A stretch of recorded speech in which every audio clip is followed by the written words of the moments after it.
Foreign Minister will meet U.S. Secretary of State John Kerry on Sunday in Paris for further talks on the Ukrainian crisis.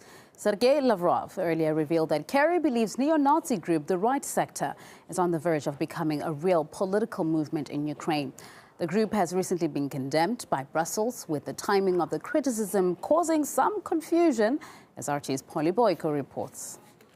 Catherine Ashton has denounced Right Sector. She's calling on them to refrain from violence, to give up their arms and to basically stop behaving undemocratically. Now, this is a group that right now is besieging the parliament in Kiev, calling on the Interior Minister to resign. So finally, we have an admission from the EU that there are some very dangerous forces amongst those that brought about the coup in Ukraine. But the timing of this statement is nuanced, to say the least. Throughout this crisis in Ukraine, the US and the EU have been very much in support of the protest movement. The then Foreign Minister of Germany even went to Maidan to pledge his support.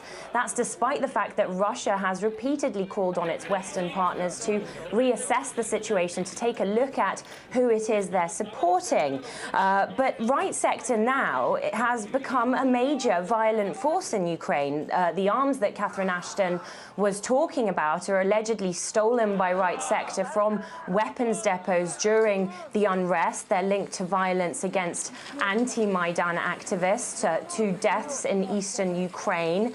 And the group's leader, well, he's wanted in Russia for instigating acts of terrorism. And this is a man, by the way, that's running for presidency in Ukraine. So it's only now that the violent part of this coup is over that we get this admission from the EU's foreign policy chief that things may not be as rosy as they initially would have you believe. Well, Brussels had every reason to denounce the actions of radical groups in Ukraine much earlier, but turned a blind eye. That's what Max Leboda, international relations expert from Moscow State University, believes. For the last several months, the Western governments and the Western press have been engaged in a policy of putting their hands over their eyes and ears in a game of see no evil, hear no evil, and speak no evil, going so far as to declare that the ultranationalist forces either don't exist or trying to present them as a fringe element that had no real impact or effects on the events of the Euromaidan riots and putsch. As of right now, actually, the Right Sector has pretty much refrained from violence outside of the Rada, whereas a couple months ago they were tossing Molotov cocktails and shooting policemen dead in the streets.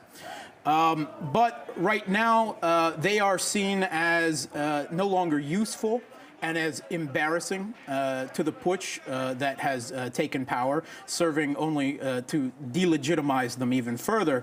So the EU would very much like to see them go quietly away. And if they will not go quietly away, I think the EU will back this putsch regime in using force to send them away.